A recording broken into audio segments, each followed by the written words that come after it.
Zionis Yahudi mencengkeram Indonesia. Implikasinya apa, Bapak-bapak, Ibu-ibu yang dimuliakan Allah? Gerakan Zionis Yahudi di Indonesia ini itu sampai Ipolisos hankam, semua lini dimasuki oleh dia. Bahkan kantor dagang Israel yang ada di Jakarta itu cuma kamuflase saja. Itu ternyata digunakan operasi intelijen Mossad. Pengendalinya mana? Singapura itu pengendalinya. Karena Singapura itu satelit Israel wilayah Asia Tenggara. Jadi ternyata implikasi Zionisme Yahudi di Indonesia itu, umat Islam akan diliberalkan dengan sebuah nota diplomatik dengan kode referensi Beijing 1448. Isinya apa? Kementerian Luar Negeri Cina akan melakukan akselerasi percepatan menjadikan Indonesia sebagai sebuah negara sekuler. Sehingga akhirnya Wakil Perdana Menteri Cina Liu Yangdong hari Rabu 27 Mei 2015 pidato di Auditorium FISIP Universitas Indonesia. Syarat Indonesia mendapatkan bantuan hutang tahap pertama 647 triliun. Agama harus disingkirkan dalam kehidupan berbangsa dan bernegara. Akhirnya Profesor Yudian Wahyudi diangkat menjadi Kepala Dewan Pembinaan Ideologi Pancasila. Selesai diangkat di Istana Negara, beliau memberikan statement, agama musuh terbesar Pancasila, agama musuh negara. Skat 2016. Sehingga akhirnya Mendikbud, Menteri Pendidikan dan Kebudayaan Pak Nadiem Makarim melonceng roadmap pendidikan nasional 2020-2035. Sudah tidak ada lagi agama.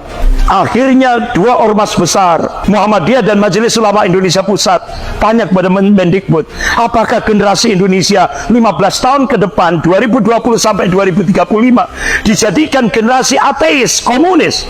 Tidak ada jawaban. Selang berapa saat muncul peraturan pemerintah tentang standar pendidikan nasional, tidak ada lagi mata pelajaran Pancasila dan mata pelajaran bahasa Indonesia, dihapus.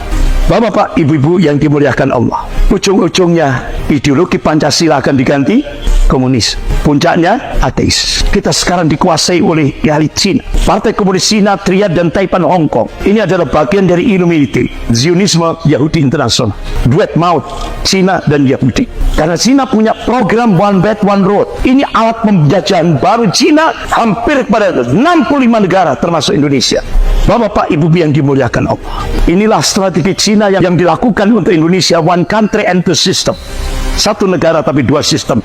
Elaborasi ideologi sosialis, komunisme dan sekuler kapitalisme ini digunakan dengan di backup oleh militer Cina, yaitu tentara merah. Makanya mantan Gubernur DKI Pak Sutioso, Jenderal Sutioso, yang dulu mantan Kepala BIN Badan Intelijen Negara, dampak Indonesia dapat bantuan hutang tahap pertama 647 triliun.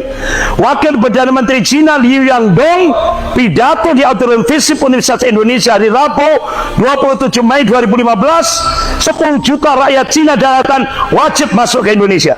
Target 2020 harus genap 10 juta. Dan Presiden sudah mengumumkan 10 juta sudah selesai.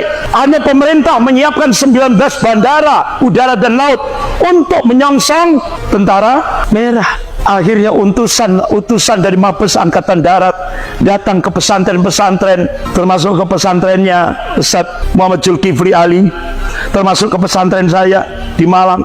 Datang, Ustaz, TNI yang aktif itu 500 ribuan kurang lebih.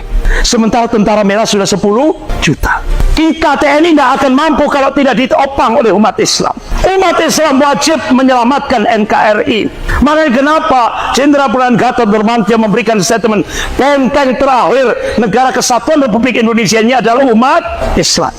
Jadi ternyata konspirasi mafia Taipan dan komunis Cina ini menjebol kedaulatan Republik Indonesia ini dengan dua proyek besar, yaitu proyek Mikarta dan proyek reklamasi. Ternyata proyek Mikarta itu grand design Cina untuk mengintegrasikan Indonesia ke cakupan wilayah ekonomi Cina.